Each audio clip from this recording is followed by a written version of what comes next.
Senhoras e senhores, eu sou Enoque, tudo bem aí? Aula de agora eu vou falar sobre poliedro. Já estudamos polígono, que são as figuras planas. Poliedros são figuras espaciais. Veja só. Primeiro, conhecendo um pouco da geometria de uma maneira geral, para chegar nos cálculos com poliedros. Contornos e linhas fechadas. Acompanhe aí. Eu tenho aqui algumas figuras para fazer algumas análises.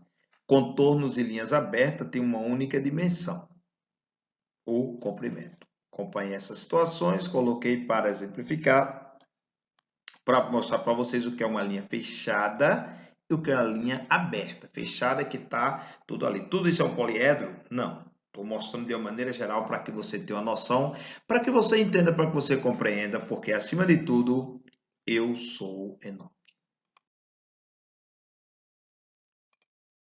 Acompanhe algumas figuras geométricas que tem aí.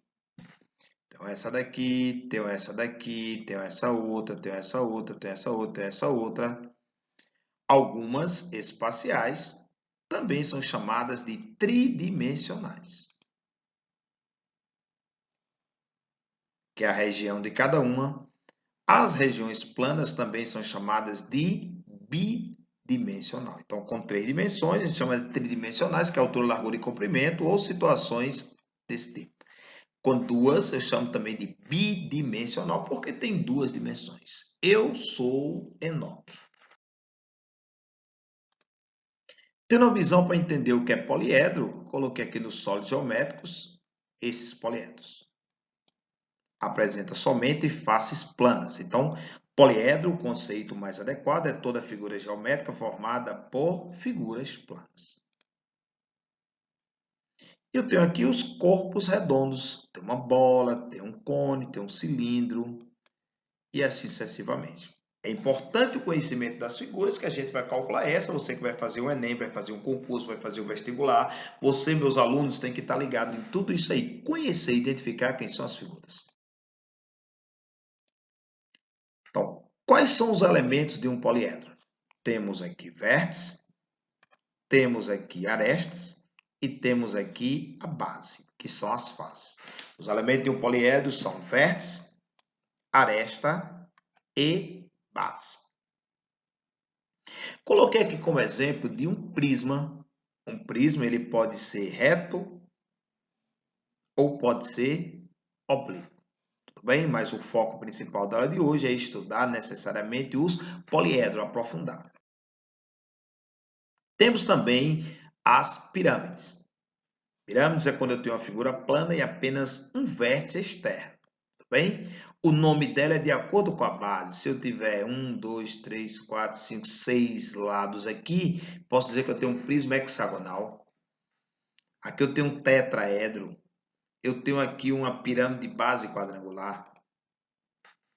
E também temos as pirâmides oblíquas. Estou mostrando para vocês de uma maneira geral para conhecer, para interpretar as figuras geométricas. Ok, seus elementos aí, como eu já falei, o tetraedro. Relação de Euler. Euler foi um cara que analisou muito bem o poliedro e percebeu que o número de vértices, o número de face e o número de aresta de um poliedro, existe uma relação entre eles. Aqui, ó, que é a chamada relação de Euler. Ele chegou à conclusão que em todo poliedro, o número de vértices somado ao número de faces, vértice é isso aqui, somado ao número de faces, será sempre igual ao número de arestas somado com 2. Então, se liga aí na primeira propriedade, que é a relação de Euler. V mais F é igual a A mais 2. V mais F é igual a mais 2, a relação de Euler para trabalhar com poliedro. Eu sou Enoque. E, por fim, soma dos ângulos de um poliedro.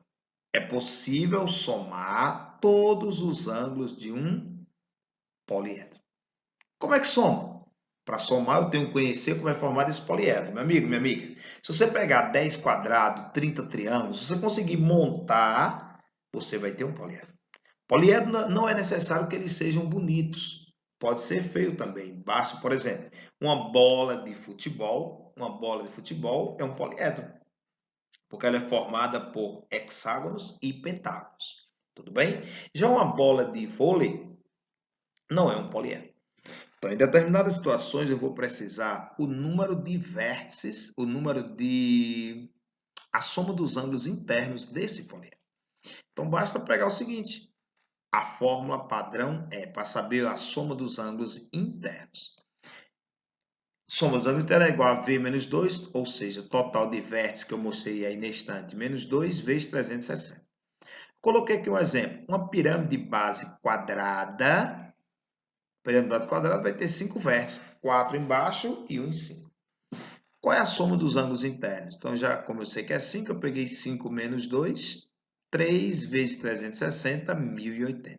Tá bom? Espero ter ajudado vocês. Até a próxima. Um grande abraço. Eu sou Enoque.